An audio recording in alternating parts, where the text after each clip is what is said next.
collectors are people who collect marine life for public aquariums, high school biology classes, and researchers. Darryl Deleske has worked as a marine collector for many years and runs his own business, Marinus Scientific. Hi, I'm Darryl Deleske from Marinus Scientific.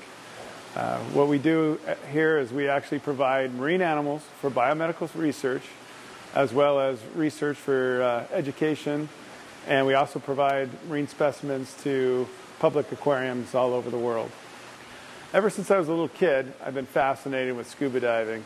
I was watching it on TV, and I really wanted to do that.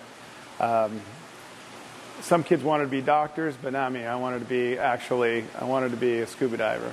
And when I was old enough, and I took marine biology in junior high school, my instructor actually, he's the one that told me about it and got me involved in it. And I've been doing it ever since for 30 years. Okay, my educational background is basically 3 years of college. I didn't finish because I actually was offered a full-time job at the Cabrillo Aquarium out in San Pedro. It's a public aquarium, and this is what I wanted to do, and jobs are few and far between, and that's why I did it. Basically, a marine collector is somebody that goes out and collects marine animals for institutions that can't collect them themselves. So places maybe in other parts of the world, or places that are inland, or they just don't have the manpower to do that. So they hire somebody like me. And we can do that by scuba diving, low tiding, actually using hand tools, nets, shovels, things like that. You wouldn't think there's many institutions that use a marine collector. I mean, it seems kind of weird, but in fact, there's a lot of places that do. Just about every college that has a biology class uses it. They have to get their animals from somewhere. Also, every public aquarium, they also have to get their animals from somewhere as well. You know, it takes a while before you learn where all the specimens are. You got to know their habitat. You got to know what they eat. That might help you find them, or if they come out at night or daytime. So it takes a little bit to get used to that. And then I always get orders for new things as well that we may have no idea, and you have to do some research on that. There's a lot of skills that we use here every day. For one thing, like we talked earlier, just knowing where the animals are, knowing the specimens, so having some type of biology background. The other thing is diving. Of course, we need diving skills. And then the other thing is right here, the equipment. What happens if something breaks down in the middle of the night, or we have to plumb a new system? So that's also real important.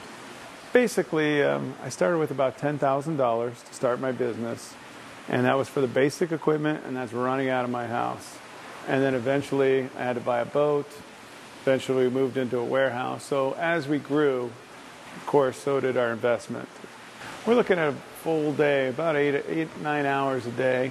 We start off in the morning, calling the manager, finding out what we need for the day, finding out what we need for upcoming orders for the next couple of weeks. Then we drive out to the boat and get the boat ready, and we take off and do our dive. Hopefully we can get the animals then and there, or we may have to do several jumps in different places. Once that happens and we're done with the dive, we have the animals, we come back to the warehouse, unload them, and then we have to package everything up and make sure everything's out. The best part of my job is actually the variety. Every day is different. So I'm really, really lucky that way.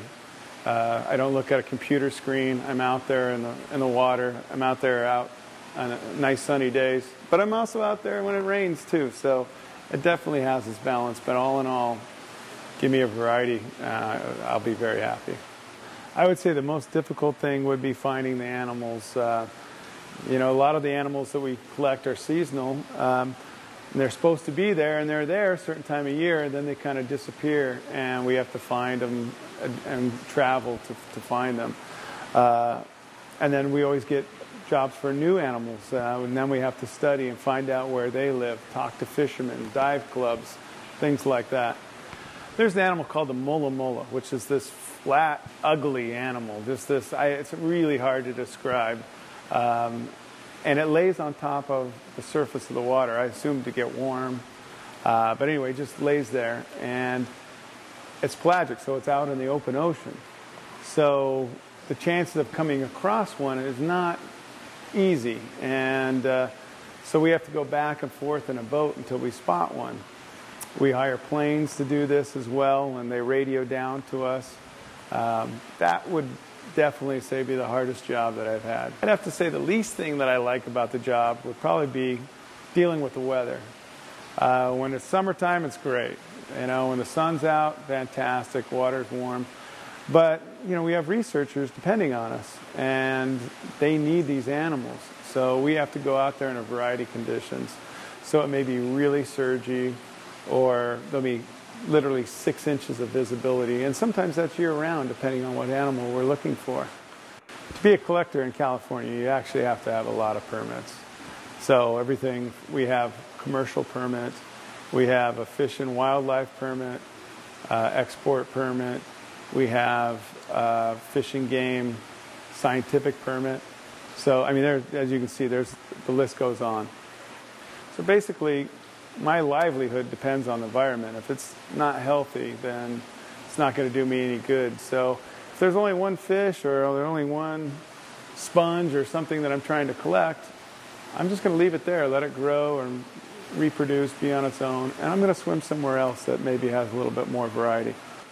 Well, basically, if you want to go in this line of work, I would say be comfortable in the water.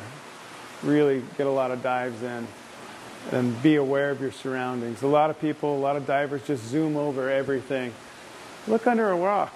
Look up on those ledges. Bring a flashlight. Look in the little crevices. You'll be amazed what's there. So take your time, look around, and really get to know those animals and where you can find them.